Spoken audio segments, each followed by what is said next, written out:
गरबा में तोरे आए हैं मंदिरवा में तोरे आए पिताजी गरबा में तोरे भक्तों की पूजा स्वीकारो नाथ हमें आधारो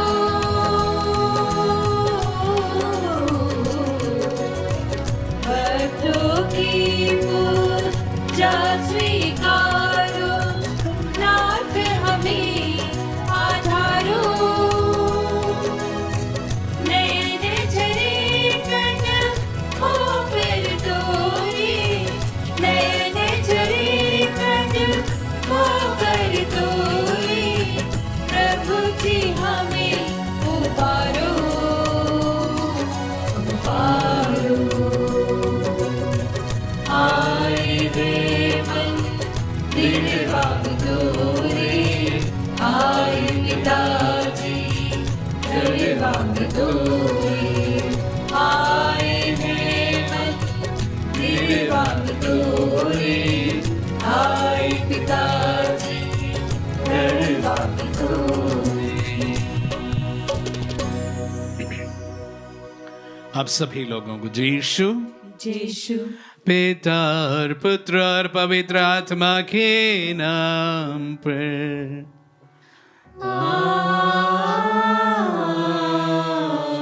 हमारे प्रभु यीशु ख्रिस्त की कृपा, ईश्वर का प्रेम तथा पवित्र आत्मा का सहचर्य आप सबों को प्राप्त हो। और आपकी आत्मा के साथ। प्रिय भाई और बहनों, आज हम पूजन विधि के छठवां सप्ताह में प्रवेश कर रहे हैं। आइए हम अपने आप को प्रभु के चरणों में समर्पित करें। गत सप्ताह में प्रभु ने दिए सभी वरदानों के लिए हम धन्यवाद दें। प्रभु ने हमारी प्रार्थनाओं को सुनी और हमारे साथ रहा, हम प्रभु को धन्यवाद देते हैं।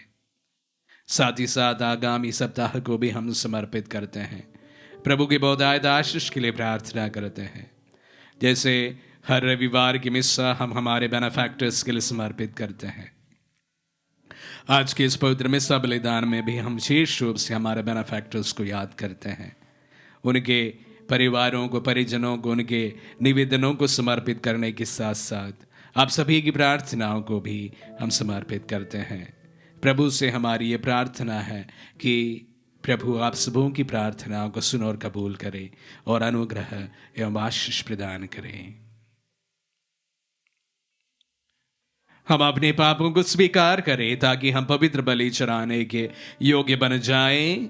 हे भाई और बहनों, मैं सर्वशक्तिमान ईश्वर और आप लोगों के सामने स्वीकार करता हूँ कि मैंने मन, वचन और कर्म से तथा अपना कर्तव्य पूरा न करने से, अपने कसूर से, अपने भारी कसूर से घोर पाप किया है। इसलिए मैं नित्य कुंवारी धन्य मरियम से, सब स्वर्गदूतों, संतों और आप लोगों से, हे भाई और बहनों, विनती करती हूँ कि आप लोग मेरे लिए प्रभु ईश्वर से प्रार्थना करें। सर्वशक्तिमान ईश्वर हम लोगों पर दया करे और हमारे पाप क्षमा कर हमें अनंत जीवन प्रदान करें। आमीन।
परमेश्वर की महिमा, तेरी प्रशंसा, तेरी पूजा, तेरी आराधना, तेरी महिमा, तेरा गुणगान हो सदा, तेरा गुणगान हो सदा। परमेश्वर की महिमा, प्रभु परमेश्वर स्वर्ग के स्वामी, तू बलशाली पिता हमारे, तेरा गुणगान हो सदा, तेरा गुणगान हो सदा। परमेश्वर की महिमा, यीशु मसीह तू सुतेश्वर, कलित में पाप करने, सुन लो विनती हमारी सदा, सुन लो विनती हमारी सदा। परमेश्वर की महिमा, तूने पावन फूल दरो, ताकि ताकि विराजमान, पावन आत्मा संग समाए, तेरी महिमा हो सदा। परमेश्वर की महिमा, स्वर्ग में होती, ऊपर शांति सुजन पाए। परमेश्वर की महिमा। हम प्रार्थना करें। हे ईश्वर, तू धर्मी और सच्चे हृदय में निवास करता है।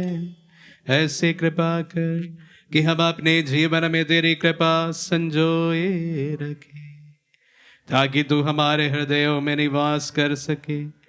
हम ये प्रार्थना करते हैं अपने प्रभु और तेरे पुत्र यीशु क्रिस्त के द्वारा, जो तेरे तथा पवित्र आत्मा के संग एक ईश्वर होकर युगान युग जीते और राज्य करते हैं।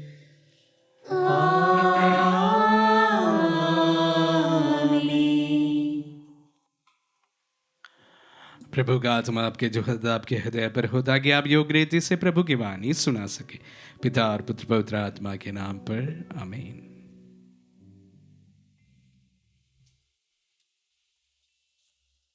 वर्ष का 6वां इतवार। पहला पाठ। नबी यिर्मयाह का कहना है कि मनुष्य स्वयं अपना सुख दुख चुनता है। जो मनुष्य पर भरोसा रखता है वह अंत में दुखी होगा। जो ईश्वर पर भरोसा रखता है वह कभी निराश नहीं होगा। नबी यिर्मयाह का ग्रंथ अध्याय 17 पद संख्या 5 से 8 तक। धिक्कार उस मनुष्य को जो मनुष्य पर भरोसा रखता है। धन्य है वह मनुष्य जो प्रभु पर भरोसा रखता है। प्रभु का कहना है, धिक्कार उस मनुष्य को जो मनुष्य पर भरोसा रखता है, जो निरे मनुष्य का सहारा लेता है और जिसका हृदय प्रभु से विमुख हो जाता है। वह मरुभूमि के पौधे के सदृश है जो कभी अच्छे दिन नहीं देखता। वह मरुभूमि के उत्तप्त स्थानों में नूनखरी और निर्जन धरती पर रहता है। धन्य है वह मनुष्य जो प्रभु पर भरोसा रखता है। जो प्रभु का सहारा लेता है वह जल स्रोत के किनारे लगाए हुए वृक्ष के सदृश है, जिसकी जड़ें पानी के पास फैली हुई है। वह कड़ी धूप से नहीं डरता। उसके पत्ते हरे भरे बने रहते हैं। सूखे के समय उसे कोई चिंता नहीं होती, क्योंकि उस समय भी वह फूलता है। प्रभु की वाणी। ईश्वर को धन्यवाद।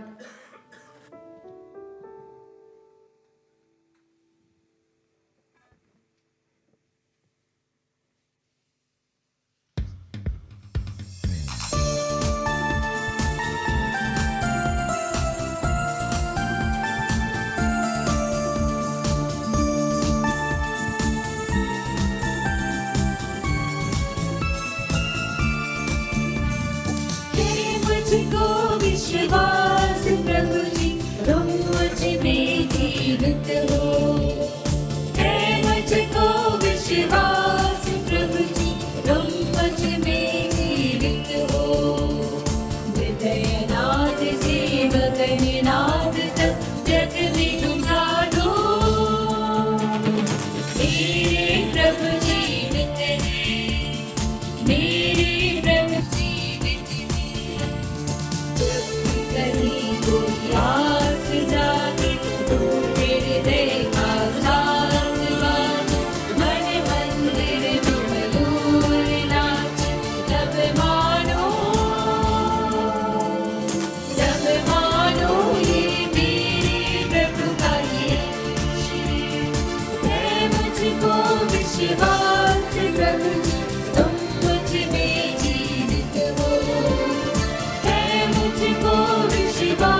दूसरा पाठ कुरिन्थियों के नाम संत पौलुस का पहला पत्र, अध्याय 15, वचन संख्या 12 और 16 से 20।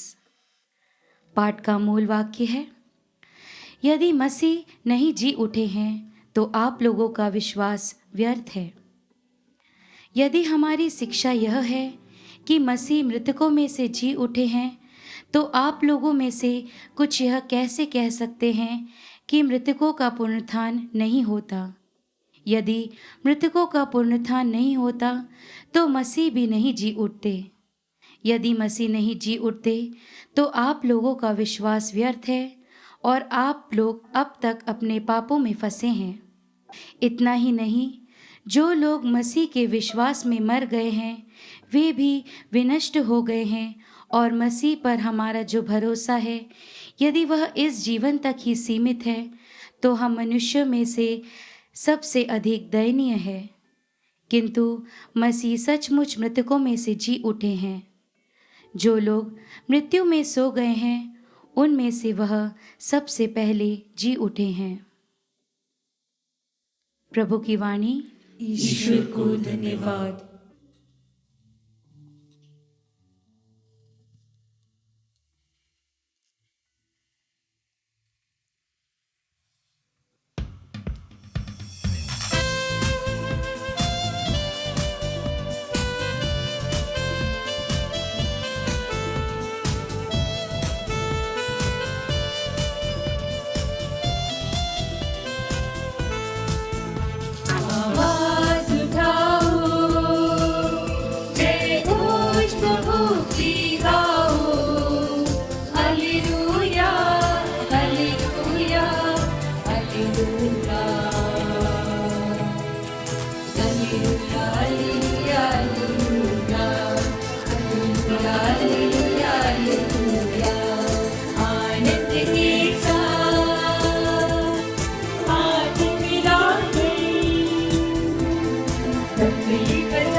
प्रभु आप लोगों के साथ हो और आपकी आत्मा के साथ। संत लूकास के अनुसार पवित्र सुसमाचार। हे प्रभु तेरी महिमा हो। अध्याय 6 संज्ञाएं 17 से 26 तक। यीशु उनके साथ उतरकर एक मैदान में खड़े हो गए। वहां उनके बहुत से शिष्य थे और समस्त यहूदिया तथा यरूशलेम का और समुद्र के किनारे तीरुस और सीदोन के विशाल जनसमूह भी था, जो उनका उपदेश सुनने और अपने रोगों से मुक्त होने के लिए आया था। यीशु ने अपने शिष्यों की ओर देखा और कहा, धन्य हो तुम जो दरिद्र हो, स्वर्ग राज्य तुम लोगों का है। धन्य हो तुम जो अभी भूखे हो, तुम तृप्त किए जाओगे। धन्य हो तुम जो अभी रोते हो, तुम हंसोगे। धन्य हो तुम जब मानव पुत्र के कारण लोग तुमसे बैर रखेंगे, तुम्हारा बहिष्कार और अपमान करेंगे और तुम्हारा नाम घृणित समझकर निकाल देंगे। उस दिन उल्लसित हो और आनंद मनाओ, क्योंकि स्वर्ग में तुम्हें महान पुरस्कार प्राप्त होगा। उनके पूर्वज नबियों के साथ ऐसा ही किया करते थे। धिक्कार तुम्हें जो धनी हो, तुम अपना सुख चैन पा चुके हो। धिक्कार तुम्हें जो अभी तृप्त हो, तुम भूखे रहोगे। धिक्कार तुम्हें जो अभी हंसते हो, तुम शोक करोगे और रोवोगे। धिक्कार तुम्हें जब सब लोग तुम्हारी प्रशंसा करते हैं। उनके पूर्वज झूठे नबियों के साथ ऐसा ही किया करते थे। यह प्रभु का पुण्य सुसमाचार है। हे क्रिस्त तेरी स्तुति हो। क्रिस्त में प्यारे भाई और बहनों और प्यारे बच्चों, आज के पहले पाठ और एवं आज के सुसमाचार में हम थोड़ा सा विरोधाभास जैसे बातों को सुनेंगे। नबी यिर्मयाह के ग्रंथ में हमने सुना, धिक्कार उस मनुष्य को जो मनुष्य पर भरोसा रखता है। और उसके बाद में उन्हीं वचनों में हमने सुना, धन्य है वह मनुष्य जो प्रभु पर भरोसा रखता है। और इस प्रकार आज के सुसमाचार में हम सुनते हैं प्रभु का आशीर्वचन, जिस पर प्रभु जो इस दुनिया के दीनता में रहने वाले लोगों को धन्य कहा है और इस दुनिया की विलासिता में जो रहते हैं उन्हें धिक्कार दिया है। तो एक प्रकार का विरोधाभास आज के सुसमाचार एवं पहले पाठ में हमें सुनने को मिलता है।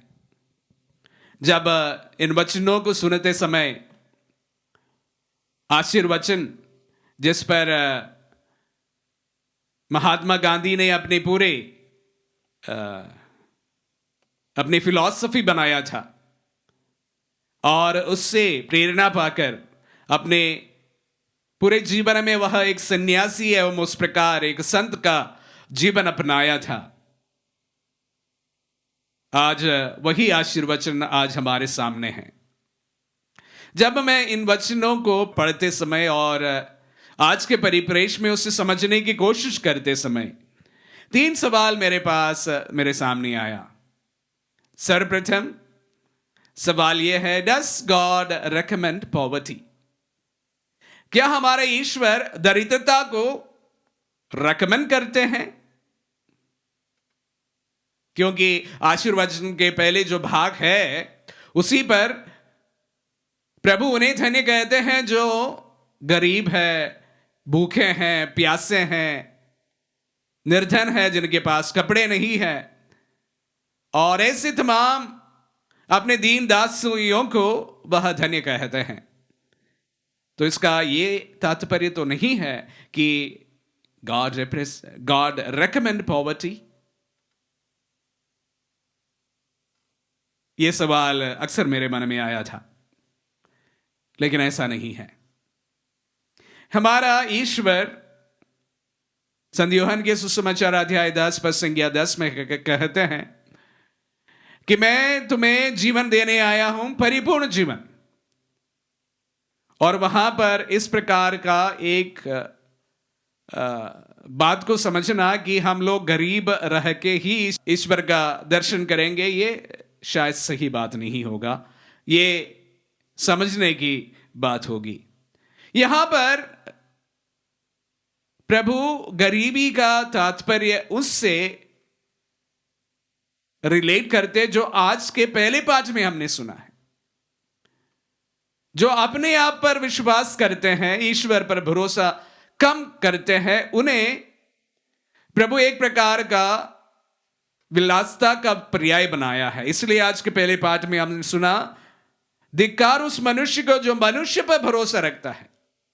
जो व्यक्ति अपने धन के कारण अपने आप पर ज्यादा विश्वास जब करने लगेंगे, प्रभु उस व्यक्ति को धिक्कारने लगेंगे।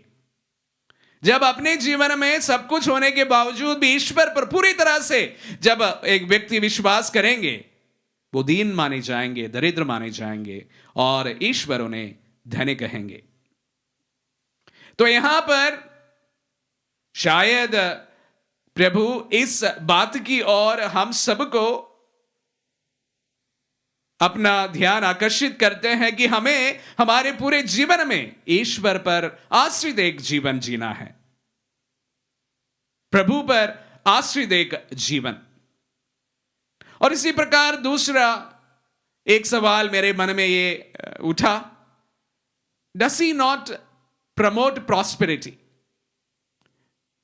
पहले ही सवाल से जुड़ा हुआ दूसरा सवाल भी है, क्या उन्हें एक प्रकार के बताया जाए प्रॉस्पेरिटी पर बिल्कुल भरोसा नहीं है। इसलिए आज के सुसमाचार के दूसरे भाग में हमने सुना, धिक्कार उस मनुष्य को जो धनी हो। इसका यह तात्पर्य है कि जिनके पास में धन है, जो धनी है, वो ईश्वर के घर में निवास नहीं कर पाएंगे। हमने एक बात यह भी सुना है कि उस मनुष्य को कितना दुखद होगा कि वह स्वर्गराज में प्रवेश करे। उससे ज्यादा सहज होगा ऊंट जो सुई के नाके से होकर निकल जाना। तात्पर्य क्या है? क्या इसका तात्पर्य यह है कि जिनके पास में धन है वो ईश्वर के राज्य में प्रवेश नहीं करें? कतई नहीं, कतई नहीं। उसका भी अर्थ समझने के लिए आज के शायद पहले पाठ कलीसिया हम हमारे सामने रखे हैं। वहां पर भी जो धनी का जो परिभाषा जो है उसका है जो अपने आप में विश्वास करते हुए, सिर्फ अपने आप के काबिलियत पर विश्वास करने वाले व्यक्ति का है। जो धन, जो संपत्ति जो हमारे पास में है, जो हमने अर्जित किया हो, हमें मिला हो, उसका सदुपयोग हमेशा हो सकता है। लेकिन उसके कारण हम लोग ऐसे एक मनोभाव में जब पहुंचते हैं कि मैं ही सब कुछ हूं, मेरे धन के कारण मैं सब कुछ कर सकता हूं, मेरी संपन्नता के कारण मैं जो चाहे वह सब कर सकता हूं, ऐसे व्यक्ति को प्रभु ये कहते हैं, धिक्कार तुम्हें जो धनी हो। और शायद इस वजह से प्रभु हम सबको इस आशीर्वचन के बीच में गरीबी के बारे में भी बताते हैं, धनियों के बारे में भी बताते हैं। एक और बात मैं इसके साथ में जोड़ना चाहूंगा प्यारे भाई और बहनों। दुनिया की शुरुआत से अभी तक गरीबी और अमीरी दोनों साथ साथ चले हैं। अनेक लोगों ने, अनेक फिलॉसफी ने कोशिश की है कि इस दुनिया से पॉवर्टी पूरी तरह से निकाले। कुछ लोगों के जो कार्य है वो सही भी निकला है। स्विट्जरलैंड एक देश है जहां पर गरीबी सबसे कम है। अन्य सभी देशों में प्राय गरीबी और अमीरी दोनों साथ साथ देखने को मिला है। मेरे भाई और बहनों, जब प्रभु हमें सक्षम बनाते हैं, हम सबको सबसे वह प्रभु उम्मीद करते हैं कि हमारा शेयर इस गरीबी को उन्मूलन करने के लिए हमारी तरफ से करें। हम ऐसा ना जिए कि हमारे सामने जो बहुत ही बुरी हालत है उसे देखकर अनदेखा ना करें। प्रभु इस बात को अनेक बार अपने वचनों में कहा है, जब तूने उनके लिए जो किया वो मेरे लिए किया। मत्ती के सुसमाचार अध्याय 25 में जो अंतिम विधि के समय में जो प्रभु जिस विषय पर, जिस बात पर हमारा न्याय होगा इस पर चर्चा करते समय कहते हैं, मैं भूखा था तूने मुझे खिलाया, मैं प्यासा था तूने मुझे पिलाया। ये सारे सुसमाचार को, ये सारे वचनों को हम एक साथ मिलकर अगर देखें तो एक बड़ी जवाबदारी उन सबों के ऊपर आता है जो इस दुनिया में ईश्वर की कृपा से धनी बने हैं। उन सब की एक जवाबदारी रहती है कि उन्हें, जो हमसे लेस फॉर्चुनेट लोग हैं, उनके लिए कुछ ना कुछ जरूर कार्य करना है। मुझे भी, आपको भी। हम सभी अपने आप में अनेक वरदानों से सक्षम होते हैं। मैं अक्सर इस बात को कहा, इन सभी हमारे वरदानों के एक दूसरे के साथ साझा करने का कर्तव्य प्रभु हम सबको दिया है। आशीर्वचन को सुनते समय भी प्रभु विशेष रूप से ऐसे लोगों को धन्य कहा है जिनके पास में कुछ नहीं है, उससे बढ़कर जो पूरी तरह से प्रभु पर आश्रित रहते हैं। प्यारे भाई और बहनों, अगर ईश्वर ने आपको वरदान दिए हैं, कृपा दी है, संपत्ति दी है, उसमें से कुछ अपने लेस फॉर्चुनेट लोगों के साथ साझा करने की हमारी बड़ी जिम्मेदारी है, जवाबदारी है।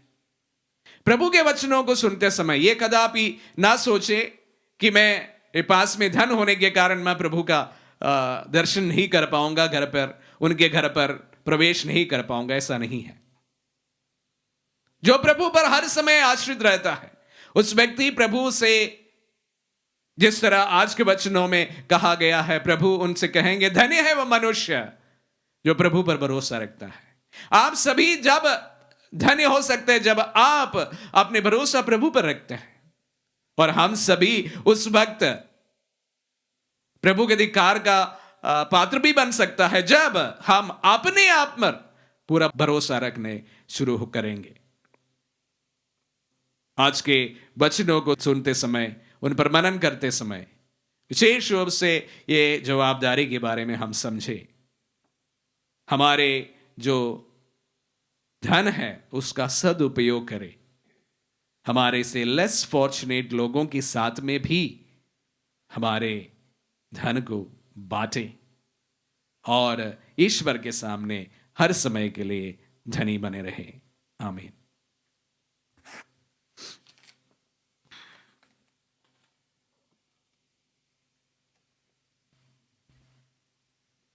हम हमारे विश्वास की घोषणा करें। मैं सर्वशक्तिमान पिता, स्वर्ग और पृथ्वी, सब दृश्य और अदृश्य वस्तुओं के सृष्टिकर्ता एक ही ईश्वर पर विश्वास करता हूँ। मैं ईश्वर के इकलौते पुत्र एक ही प्रभु यीशु ख्रीस्त में विश्वास करता हूँ, जो सभी युगों के पहले पिता से उत्पन्न है।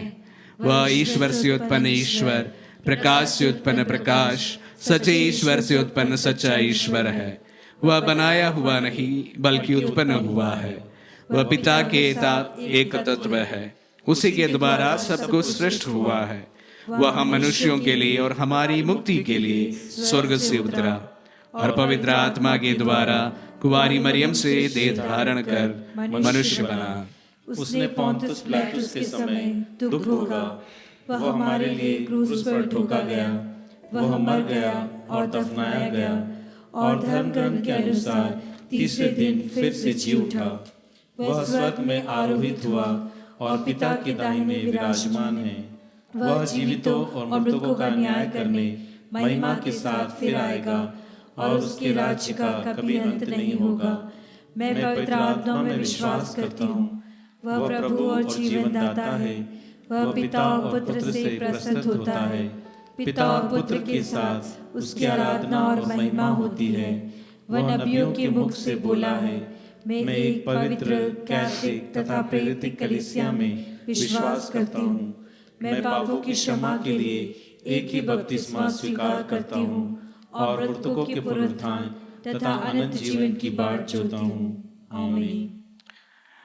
आज के सुसमाचार पाठ में दिए गए आशीर्वचन को यीशु ख्रीस्त के पुनरुत्थान द्वारा हम अच्छी तरह समझ सकते हैं।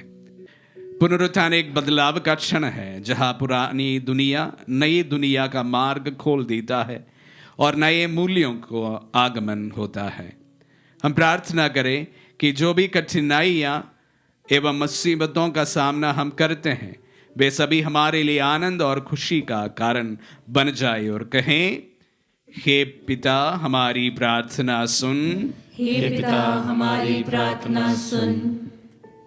हमारे संत पिता, सभी धर्माध्यक्ष, प्रेरित गण एवं धर्म संगी कलीसिया के अगुवे के रूप में इस संसार में गरीबी एवं निर्धनता को दूर करने का प्रयास करें, इसके लिए हम ईश्वर से प्रार्थना करते हैं। हे पिता हमारी प्रार्थना सुन। इस संसार में गरीबी रेखा से नीचे जी रहे लोगों को उनकी ज़रूरत की चीज़ें, पीने के लिए स्वच्छ जल एवं सामान्य रोग से छुटकारा पाने के लिए दवा मिले, इसके लिए हम ईश्वर से प्रार्थना करते हैं। हे पिता हमारी प्रार्थना सुन। जो लोग खेतों या अन्य स्थानों में मजदूर के रूप में काम करते हैं, उनके घर के लोगों की देखभाल के लिए एवं बच्चों की पढ़ाई के लिए अच्छी मजदूरी मिले, इसके लिए हम ईश्वर से प्रार्थना करते हैं। हे पिता हमारी प्रार्थना सुन। जो लोग प्रियजनों की मृत्यु या आर्थिक समस्याओं के कारण या नौकरी खोने के कारण निराश हो गए हैं, उन्हें पड़ोसी लोग उनकी खुशी को फिर से वापस लौटाने में मदद करें। इसके लिए हम ईश्वर से प्रार्थना करते हैं। हे पिता, हमारी प्रार्थना सुन। प्रभु, हम अपने आप को एवं हमारे परिवारों को हम समर्पित करते हैं। विशेष रूप से हमारी पारिवारिक ज़रूरतों को आपके चरणों में लाते हैं। हमारे बीच में जो बीमार है उन्हें हम समर्पित करते हैं।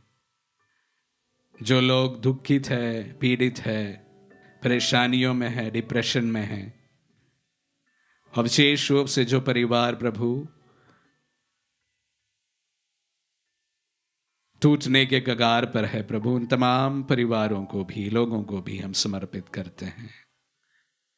प्रभु आप अनुग्रह दे, कृपा दे, वरदान दे, बरकत दे, आशीष दे, चंगाई दे, ताकि प्रभु सब आपको अपने जीवन में महसूस कर सकें। हमारी प्रार्थनाओं को सुनने वाले प्रभु, मांगने के पहले देने वाले मेरे परमेश्वर, सारी प्रार्थनाओं को सुन और कबूल कर। मांगते हैं हमारे प्रभु यीशु के जीवंत और मीठे नाम पर, आमीन।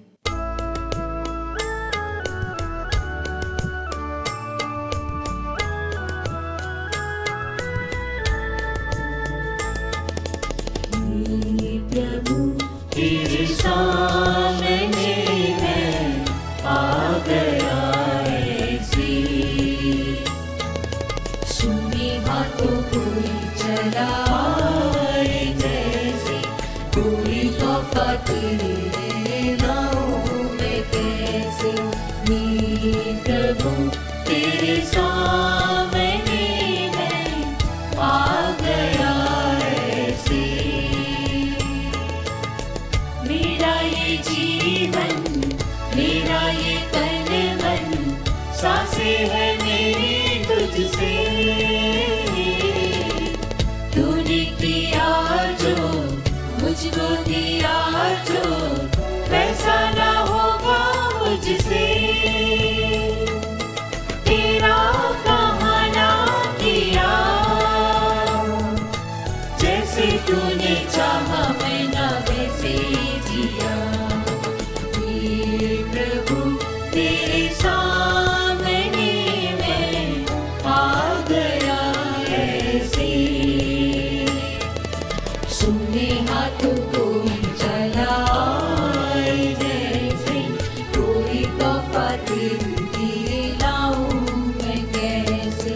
हे प्रभु तेरे सामने मैं आ गया ऐसे,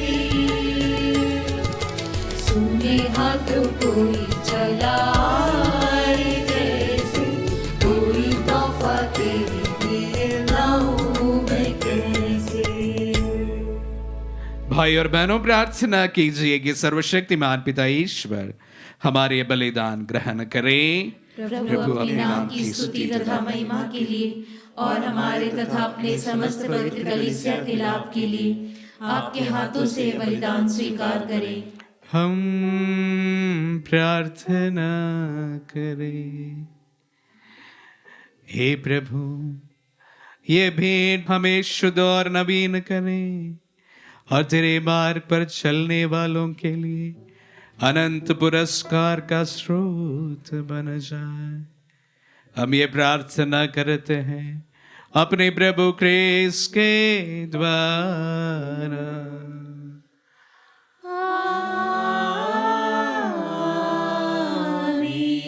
प्रभु आप लोगों के साथ हो और आपकी आत्मा के साथ। प्रभु में मन लगाइए। हम प्रभु में मन लगाए हुए, हम अपने प्रभु ईश्वर को धन्यवाद दें। यह उचित और न्याय संगत है। हे प्रभु पवित्र पिता, सर्वशक्तिमान और शाश्वत ईश्वर, ये वास्तव में उचित और न्याय संगत है। हमारा कर्तव्य तथा कल्याण है कि हम सदा और सर्वत्र तुझे धन्यवाद दें। तुझे हमारी प्रशंसा की कोई आवश्यकता नहीं, ये तेरा वरदान ही है कि हम तुझे अपनी कृतज्ञता प्रकट करें। हमारी स्तुतिगान तेरी महिमा की वृद्धि नहीं करते, बल्कि हमारे प्रभु यीशु क्रिस्त के द्वारा हमारी मुक्ति में सहायक सिद्ध होते। इसीलिए स्वर्गदूतों की मंडली के स्वर में लाकर आनंद की उमंग में हम तेरा स्तुतिगान एक स्वर से गाते हैं।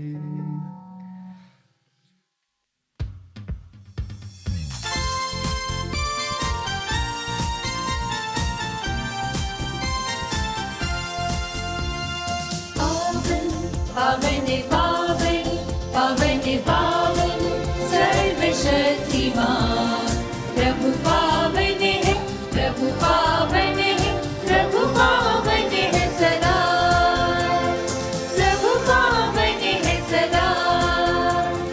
तेरी महिमा और गरिमा से भरपूर है अवनी आरंभ, तेरे ही जय जयकारों से, तेरे ही जय जयकारों से गूंजते हैं सर्वोच्च गगन।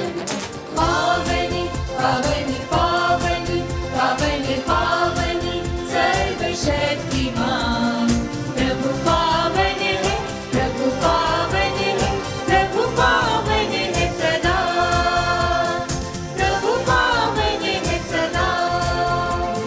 जो भगवान के नाम पर आता परम धन्य वह सबको पाता।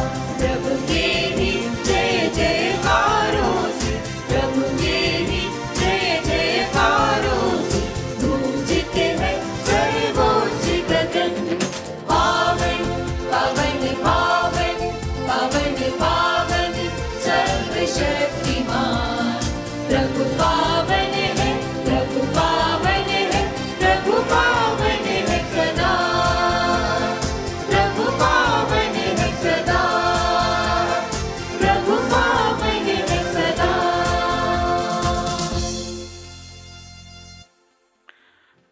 हे प्रभु, तू वास्तव में पवित्र है, सारी पवित्रता का स्रोत है।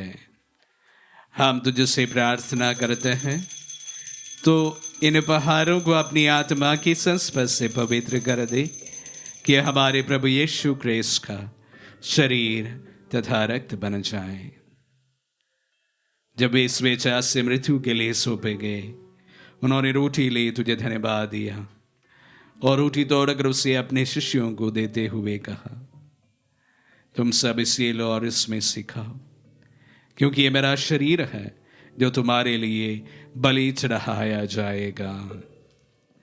हे मेरे प्रभु, हे मेरे ईश्वर।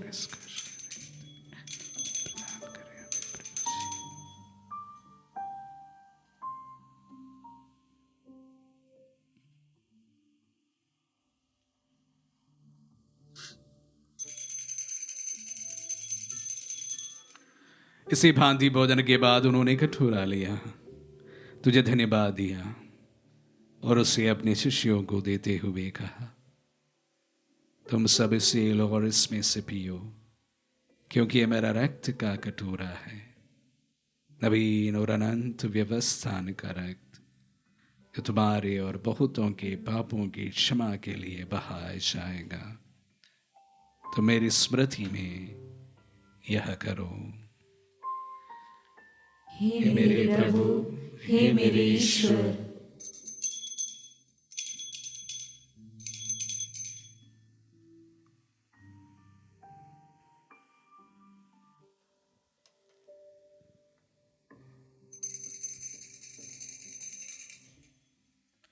विश्वास का रहस्य। हे प्रभु, जब हम यह रोटी खाते और यह कटोरा पीते हैं, तेरे पुनरागमन तक तेरी मृत्यु की घोषणा करते हैं। इसलिए हे प्रभु, हम क्रिस्त की मृत्यु और पुनरुत्थान की स्मृति में तुझे जीवन की रोटी और मुक्ति का कटोरा चढ़ाते हैं। हम तुझे धन्यवाद देते हैं कि तूने हमें अपने समुख उपस्थित होने और अपनी सेवा करने का सौभाग्य प्रदान किया है। हमारा नम्र निवेदन है कि हम सब जो क्रिस्त का शरीर और रक्त ग्रहण करते हैं पवित्र आत्मा की दोबारा एकता के सूत्र में बंधे रहें। हे प्रभु, हमारे संत पिता फ्रांसिस, हमारे धर्माधीशों को और सभी याजकों के साथ विश्व भर में फैली अपनी कलीसिया की सुधीले तदय से प्रेम में सिद्ध बना दे। हे प्रभु, हमारे उन भाई बहनों की भी सुधीले जो पुनरुत्थान की आशा में परलोक सिधार चुके हैं, उन्हें सभी मृतकों को अपने पुण्य दर्शन का सौभाग्य प्रदान कर हम सब या दृष्टि डाल के हम भी अनंत जीवन के सौभागी बने और ईश्वर की माता धन्य कुमारी मरियम, उनके बर धन्य यूसुफ, धन्य प्रेरितों और सब संतों के साथ जो युग युग में तेरे विश्वास सेवक से भी कायम बने रहे, तेरी स्तुति और महिमा कर सके तेरे पुत्र यीशु क्रिस्त के द्वारा।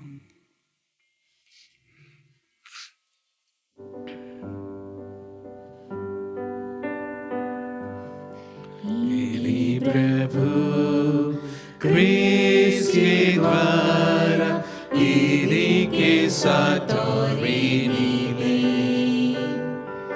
सर्वशक्तिमान पिता ईश्वर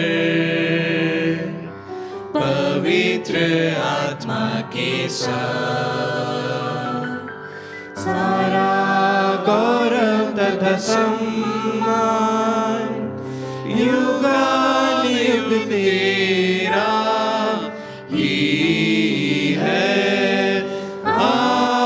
आमीन, आमीन, आमीन,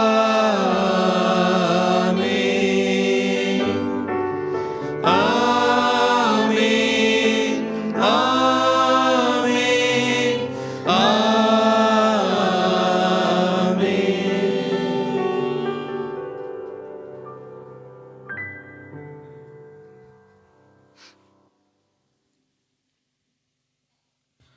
हम सब मिलकर पिता ईश्वर से प्रार्थना करें जैसे प्रभु यीशु ने हम सबों को सिखलाए हैं। हे पिता हमारे जो स्वर्ग में है, तेरा नाम पवित्र माना जाए, तेरा राज्य आए, तेरी इच्छा जैसे स्वर्ग में है वैसे इस पृथ्वी पर भी पूरी हो। हमारा प्रतिदिन का आहार आज हमें दे और हमारी अपराध में क्षमा कर जैसे हम भी अपने अपराधियों को क्षमा करते हैं, और हमें परीक्षा में न डाल परंतु बुराई से बचा। हे प्रभु, हम तुझसे प्रार्थना करते हैं सभी बुराइयों से हमें बचा और इस जीवन में हमें कृपा पूर्वक शांति प्रदान कर।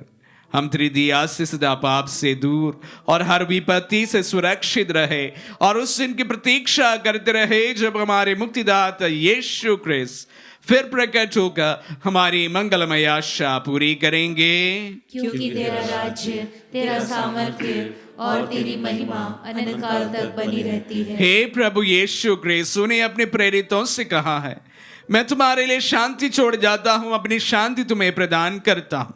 तो हमारे पापों पर नहीं अपनी कलीसिया के विश्वास पर दृष्टि डाल और उसे शांति तथा एकता प्रदान कर। तू युगानुयुग जीता और राज्य करता है। आमीन। प्रभु की शांति सदा आप लोगों के साथ रहे और आपकी आत्मा के साथ। परस्पर शांति अभिवादन करें। Peace be with you all. हे ईश्वर के मेमने, तू संसार के पाप हर लेता है, हम पर दया कर। हे ईश्वर के मेमने, तू संसार के पाप हर लेता है, हम पर दया कर। हे ईश्वर के मेमने, तू संसार के पाप हर लेता है, हमें शांति प्रदान कर।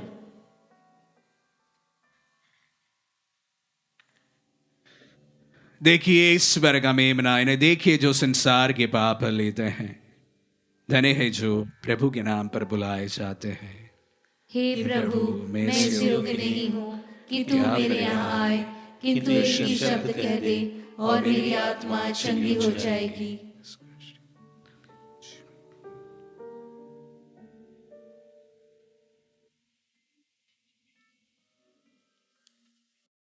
हे मेरे प्रभु यीशु, मैं सारे हृदय से विश्वास करती हूँ कि आप पवित्र यूक्रिस्तीय संस्कार में उपस्थित हैं।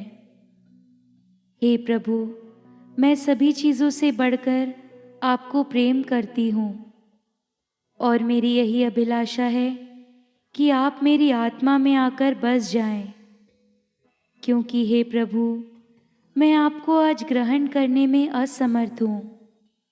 हे प्रभु, आध्यात्मिक रूप से आकर मेरे हृदय में समा जाइए। हे यीशु, मैं आज आप में एक होना चाहती हूँ और आप में समा जाना चाहती हूँ। हे प्रभु, यह कभी ना होने पाए कि मैं आपसे कभी अलग हो जाऊं। आमीन। हमारे दिल में पधारे प्रभु को हम धन्यवाद दें। प्रभु, धन्यवाद देते हैं आज के वचनों के लिए। धन्यवाद देते हैं प्रभु जी विशेष रूप से आपकी पवित्र उपस्थिति के लिए। हमारे पास में आपको धन्यवाद देने के लिए अनेक कारण हैं। प्रभु, धन्यवाद देते सभी वरदानों के लिए जो आपने हम सबको दिया है। प्रभु, धन्यवाद देते हैं प्रत्येक आशीष के लिए। धन्यवाद देते हैं सभी वरदानों के लिए जो आपने मुझे दिया है, मेरे परिवार को दिया है। और प्रभु, प्रार्थना है कि हमसे लेस फॉर्चुनेट लोगों पर प्रभु कृपा करे।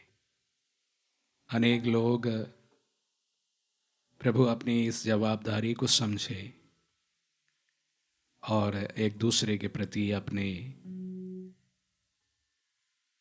धन और संपत्ति को बांटने में कामयाब हो सके। साथ ही साथ प्रभु, हमारे परिवारों को हम समर्पित करते हैं। परिवार के प्रत्येक जन को जो हमारे में से बीमार है, प्रभु ने विशेष रूप से प्रभु सभी को समर्पित करते हैं। प्रभु, पवित्र यूक्रिस्ट का ये औषधि उनके जीवन में प्रभु चंगाई लाए, अनुग्रह लाए, कृपा लाए। हम प्रार्थना करें। हे प्रभु, तेरी दया से हमने स्वर्गिक भोजन ग्रहण किया है। हम सदा उस भोजन के लिए लायक रहे जिससे सच्चा जीवन प्राप्त होता है। हम ये प्रार्थना करते हैं अपने प्रभु क्रिस्त के द्वारा।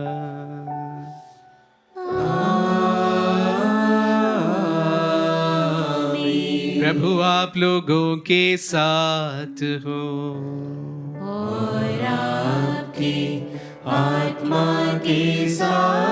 आशीर्वाद ग्रहण कर सर्वशक्तिमान पिता, पुत्र और पावन आत्मा।